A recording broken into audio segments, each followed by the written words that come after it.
Oh, boy. It was a nice sleep in that I did, which probably need the energy because it's Championship Sunday today, man. Ah, boy. So that's my high. I just woke up and feeling good on Championship Sunday. I guess my low is the fact that it was cold yesterday, mostly because of the wind, of course. And my act of kindness was, okay, so at like the last minute, my mom actually had to work. So I helped my dad bring home my mom some food. So that was my act of kindness. I actually have a lot to talk about today because Totally Not Mark came back with Naruto. And he literally did 3 arcs. So here we go. I almost did the outro. I'm sorry. I kind of got flustered trying to get everything ready for this video. Good morning, happy Sunday, everybody. So Totally Not Mark is back after a long break.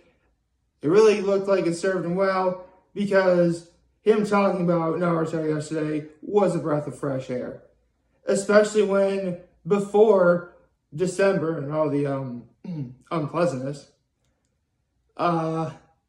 He literally stopped at a really big climactic part of the story. And I told you he did 3 arcs. They are Itachi's Pursuit, The Tale of Jiraiya the Gallant, and The Fated Battle Between Brothers. Now, full disclosure, around the time that this was going on, especially in the anime, I was in college. I didn't have access to TV, and since literally the only thing that could be out was, in subtitles, I had to watch that on, the internet. It was then at the time a friend of mine in college introduced me to Naruto Wire, which was at the time, I think it still exists, but it's basically you could watch anime, read manga, all kinds of stuff. So,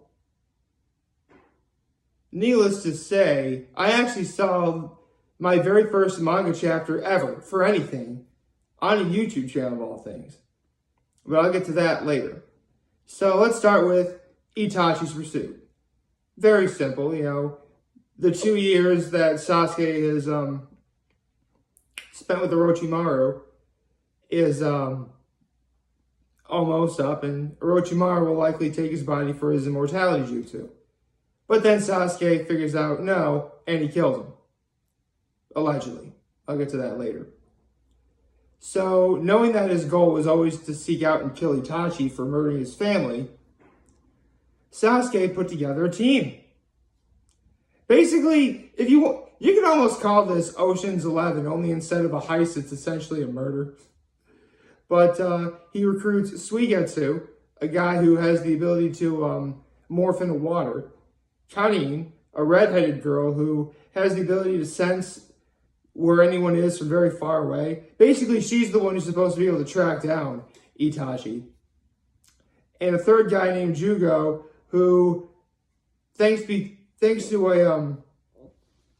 a certain condition of his clan, he kind of suffers from a bipolar disorder. And Sasuke, being around Sasuke is the only thing that can calm him down. But he has brute strength. Basically, he's the muscle. Wow, I guess this really is like Ocean's 11. Sasuke was the leader. Suigetsu was essentially the comedic effect. Karin was the smart, intelligent person who happened to be a girl. And Jugo was the muscle. Alright, that works. So, basically, well, that's all taken care of. Naruto. And there's the thing. These 3 arcs flow very seamlessly well together. Like, one goes right into the other, then goes right into the other. Like, boom, boom, boom. And it's a very seamless effort that is a testament to, Kishimoto's writing. But at the same time, Jiraiya has found out who the leader of the Akatsuki is, and it turns out he resides in the Hidden Rain village. And Jiraiya has to go infiltrate that. And throughout this arc, you get glimpses of Jiraiya's backstory, who he was, how he became as strong as he was. Because you have to remember, Jiraiya is one of the Sannin. He's essentially like top S tier levels, combatant. The reason why Naruto was able to train with him for 2 years without any interference from the Akatsuki was because Jiraiya was around him. That's how powerful he is. And Jiraiya is essentially going to attack the leader of the Akatsuki. So needless to say, this was going to be a good fight. And needless to say, it was. I mean, let's get into the nitty gritty. The leader of the Akatsuki's name at this point of the story, his name is Pain. Spelled exactly the way you know it's spelled, Pain. And he's actually a former student of Jiraiya's. See, back when Jiraiya was young, and they touched upon this in the backstory, there was a big war going on in the Hidden Rain village, was essentially like the middle ground, if you will. Needless to say, lots of children became orphans. 3 such orphans were Yahiko, Konan, and Nagato.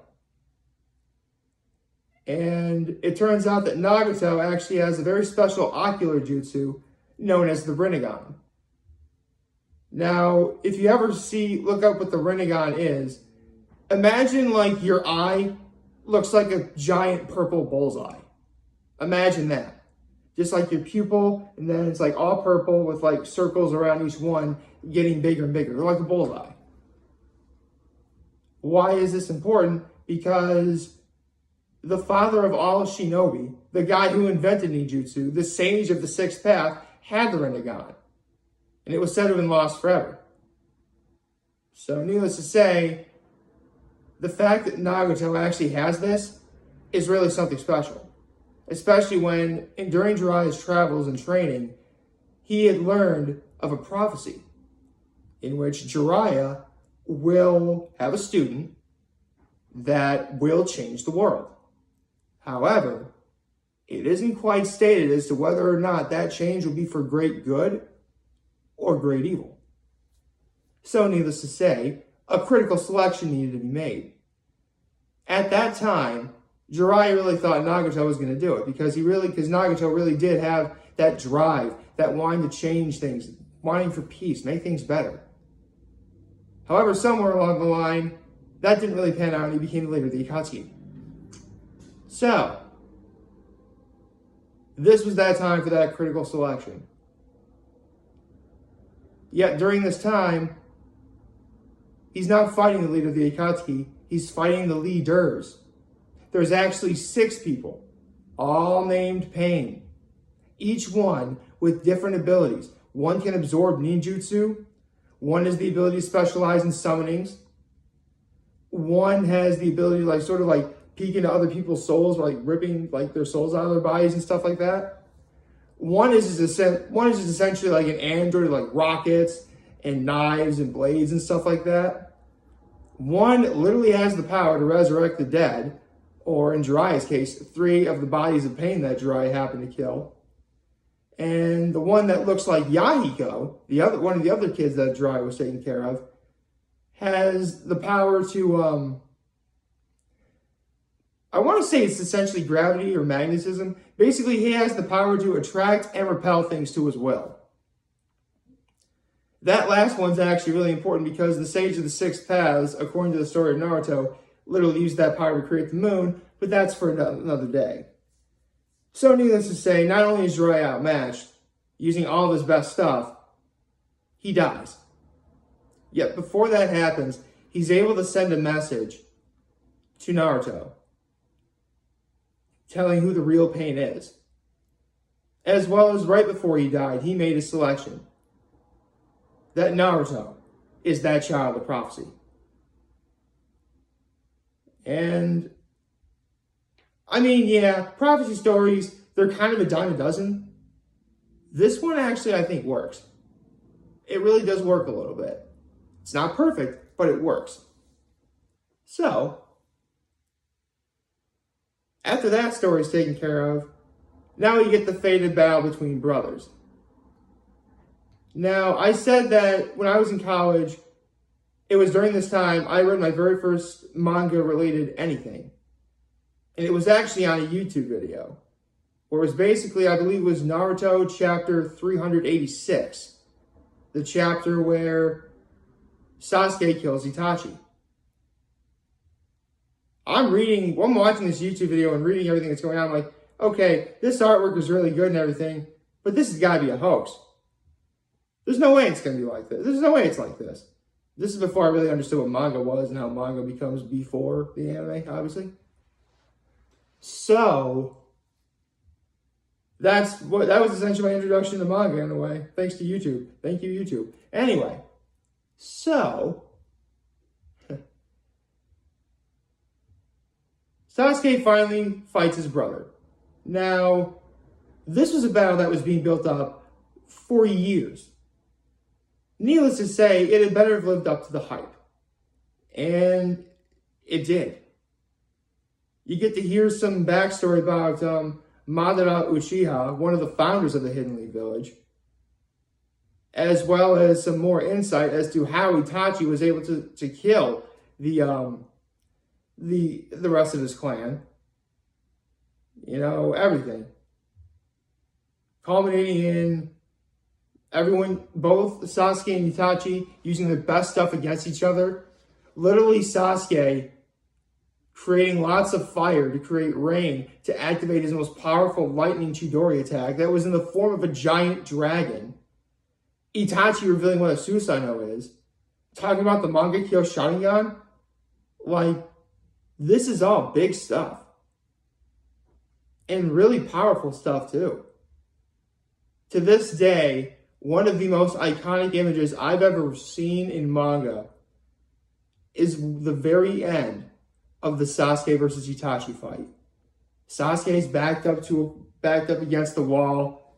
He has nothing left at his disposal. And Itachi's walking right towards him, knowing that this is the end. Sasuke ultimately failed.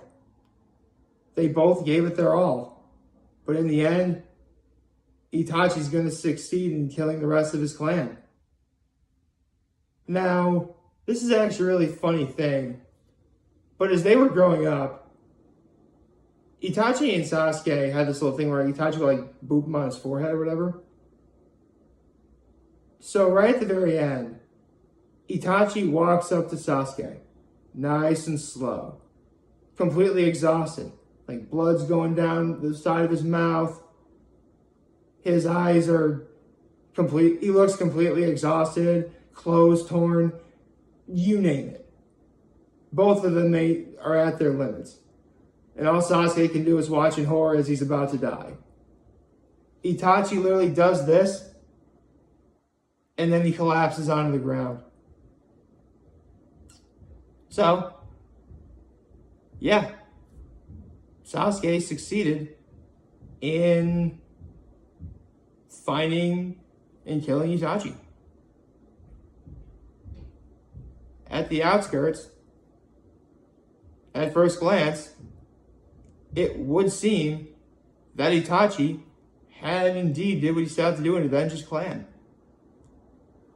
And what's even more heartbreaking too is, as all this is going on, Naruto and Sakura knew that since Orochimaru was dead, Sasuke was going to look for Itachi. So they got themselves a little posse together trying to find him. Eventually they all get separated, and Naruto finds Itachi right before Itachi goes to fight Sasuke. And Itachi asks him a question. Why do you help Naruto? Or, sorry, why Naruto do you go seek out Sasuke? And Naruto says, unlike you, I actually see him as a brother. And I guarantee he feels the same way, unlike you. It's actually a little bit of foreshadowing for later, but secretly, Itachi was hoping Naruto would say that. Because he actually entrusted Naruto with bringing Sasuke home. Even at the time, he doesn't really realize it yet. But in the end, Naruto and Sakura fail. they're unable to find Sasuke, and Sasuke is learning the real truth about Itachi, his family, everything, from the real leader of the Akatsuki named Madara Uchiha. Oh yeah, Madara Uchiha, one of the founders of the Hidden Leaf Village, who was supposed to have died a long time ago, he's apparently still alive. And then it stops from there.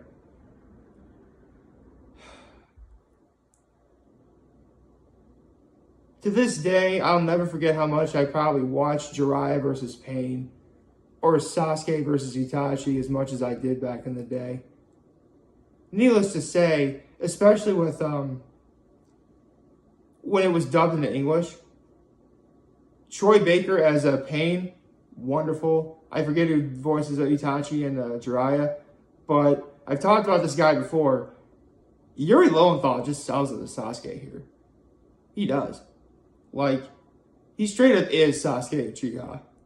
I mean, don't get me wrong, he's also Ben Tennyson too, and Simone the Digger from Gurren Lagann. But it's up in the air what his most iconic role is. Personally, I think it may just be Ben 10, just because, Ben 10 involves like aliens and superheroes and stuff, and a lot of people gravitate more towards that than ninjas. But that's just me. In the end, these three arcs, not only do they flow seamlessly well together, but they're also told brilliantly. I'll never forget watching them in the anime. I'll sometimes go back and look it up if I feel nostalgic. It's just a load of fun. So check it out if you can. Like, favorite, share, and subscribe button. Follow me on social media on YouTube. I'm very hungry this video for all of you guys who are watching. Enjoy for the hopefully you have a wonderful, wonderful Sunday. Oh, right. I could probably talk about my championship picks for the day before I sign off. Here's the thing. I only want the Rams to go to the Super Bowl if the Chiefs go. Because I want a rematch of that one of the greatest Monday Night Football game where the final score is like 54-51 or whatever. I want a rematch of that.